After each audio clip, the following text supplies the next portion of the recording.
You're trying to build a home with a woman who was raised to chase and choose independence. That's the problem. What are you doing, my friend? What are you doing? You cannot demand obedience, loyalty, and modesty from someone who was basically told their whole life to do whatever feels right to them. Because if you actually look at it in the grand scheme of things, that's actually what you're doing. A world that celebrates freedom, not discipline, validation, not values. She's just a product of her environment, and the environment is not a traditional one. I can tell you that. So when you ask her to act like a wife or, do wifely things or do traditional things, you're speaking two different languages. She's trained to act like a boss. She's trained to act like a man. And some of the time what makes it bad too is like, that's not even her fault. That's not even their fault. That's just the system that they were raised in. That's just how they were raised. Because the reality is, I see a lot of guys get mad, especially online. I see a lot of guys get mad whenever, because they're expecting 1950s behavior from a woman in 2025. Like, it's just never going to happen. Is it possible? Yes. But is it probable? No. And you can't fix that by complaining. You have to fix that by adapting. Things and times change. So you got to adapt and you got to move accordingly. You have to understand the game that you're in, not the one that you wish existed. And like I said, I think that's why a lot of guys are so frustrated out there. So yeah, especially with the, the effects and, of feminism and modern feminism, you cannot at all expect modern women to act or display any signs of, tradition or behave traditionally. Oh, I am so excited to talk about this one because I've been feeling this way for a long time. Something that I think that women have so successfully caught on to that men have not is that what you need to understand is that the advent of social media and the mass reach of the internet and the mass reach of people that are considered the hottest of the hot, the most intelligent, the most skilled, the most talented, the most athletic, the skinniest, the whatever, the most desirable in any way, we all now have access to what that looks like.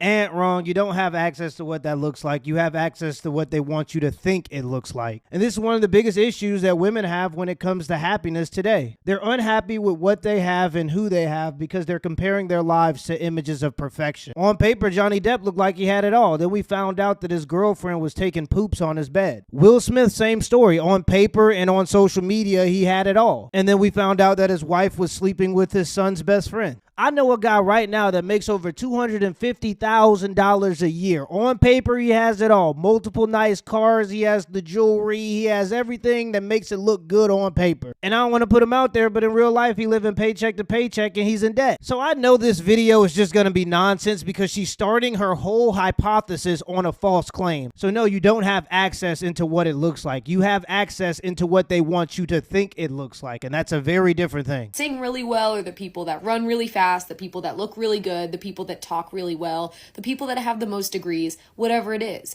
they become desirable to us in one way or another. Women have met that curve. Women work hard to look good, to educate themselves, to have hobbies, to have interests, to be able to speak on topics that they might not actually care much about, but because they know people around them might. And men have not. I'm not saying all men, but I am saying that men have not met this curve, and they are then shocked why women suddenly have higher standards. We see it left and right when men are like, oh, women only want this certain type of man, and it's not real. Well, the problem is you don't actually look at what people want, and you don't actually try to meet any of these standards. No, usually men only care when it comes to the inconsistency of the standards. Men know that you can want whatever you want as a woman. That doesn't necessarily mean you're going to get what you want, but you can want whatever you want. And what women want is a man that's bigger, faster, stronger, smarter, and makes more money to say that they're equal to them. And that's a contradiction. Women want a man that can lead a company, but if he wants to lead his household, now he's too controlling. Women want a man that's going to be assertive and dominant when a man insults her in public, but they don't want a man to be assertive and dominant when it comes to him having a say in what his wife wears in public. You want a man that's pursuing generational wealth, but if he's frugal, now that's a problem, and that's a contradiction. My man doesn't let me pump the gas. My man doesn't let me pay for bills or pay for dates. That's all fine, but my man doesn't let me go to the club and hang out with drunk men in skimpy clothes.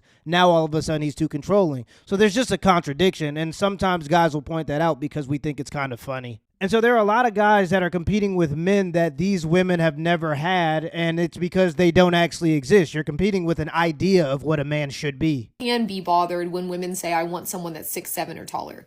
Because let's be honest, most of you are not. 6'7". But also, you're not listening when most women say they don't care. And even if you heard all the women band together and say that, you would still say they're lying.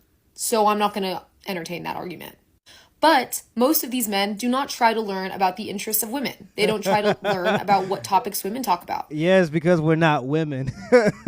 Men, for the most part, care about men topics because we're men. What do you want us to be, women? They don't try to learn about how to better take care of themselves, better hygiene, better conversation, better manners. And then they are shocked when women talk online about what they could have, what they don't have, what they want, and what they will accept. And then they understand that there is more out there than the local loser that refuses to even take them on a date. Well, if that's the case, then why you sit here talking to me? If you have access to all these different guys, all these guys who have this perfect life that's willing to treat you well, they're willing to bring you flowers, willing to give you everything you say you want and do everything you want them to do for you, go date them. In her own head, she believes that she's going to get the man that already has everything that all the women want to only want her. Porn is to men what social media is to women, and this is what social media does to the female brain. So suddenly, men are crying in the corner about how no women want them. It's funny that they say this because when I see people crying on social media about these topics, it's almost never men. Men are used to being unnoticed. Men are used to being alone. We were born in the darkness. You merely inherited it. Most men go their whole lives being unseen. If a woman goes to a bar 2 nights in a row and nobody talks to her, all of a sudden she needs to make a TikTok about it. And that's because when it comes to being alone and being unnoticed, men are much more adapted to it. They use words like crying because they want to paint the picture that men still care, when the statistics show that men are actually just becoming indifferent. Men don't really care as much as they believe. They're just observing and moving along. Whether it be a good reaction or a bad reaction is still attention, but when men start becoming indifferent and stop caring, society collapses. And women are saying, I have this standard. And women make themselves skinny, they take care of their skin, they have the best clothes, they go thrifting, they try new hobbies, they learn new things, they cater to the internet humor, they adapt. Men do not. And then when men are expected to, they view it as some form of discrimination. They see it as see women are on top, and that's where that incel culture comes from. No. Women are reading the room, and they are seeing what is desired, and they run with that. And it's not fair. I don't think it's fair. I'm not saying that this is a good thing, but women are doing that. That is the reason why I believe you will look around and see more women that are beautiful than men that are attractive. Not because these men don't have potential. I see some of those fugly dudes that... I think that's mostly because women have makeup. Also, women are supposed to be the fairer sex, by the way. Women are supposed to look better than men. Women literally invest thousands of dollars into makeup and spend hours of their time doing their makeup. Meanwhile, I just use the same rag to wash my ass that I use to wash my face. If you spending all that time and money to look good, you better look better than me. Have the potential of a star, but they don't try. They don't try to make themselves more intellectually interesting. They don't try to learn about anything I'm interested in, no matter how much we talk. They don't try and maintain their appearance. They don't try any of this. But then they will also turn around and expect the Livy Dunns of the world. And these women will meet these standards, but those men will not meet theirs. So these women will look amazing. They will be smart. They will be funny. They will be interesting.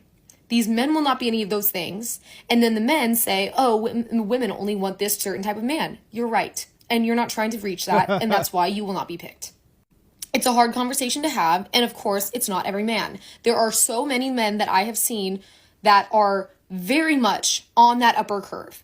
And then in the comments, I've seen men saying, oh, the females will like this post, that kind of thing. The other day, I saw a guy posting about how he was at the No Kings protest, and all the comments were, Oh, you think you're going to get bitches from this? Oh, you think the girls are going to like you from this? Maybe he just believes in that. And even if, he probably will. And you still won't. Hate that about the world. You can be mad about that, but you can't say that some aren't trying and that you are. Because we see that you're not.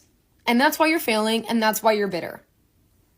It's funny because they really think that we still care, when really they're just screaming into the void. I truly pity a man who decides to be with a woman who compares him to stuff that she sees on social media. Proverbs, it is better to endure a life of isolation than it is to live with a quarrelsome woman.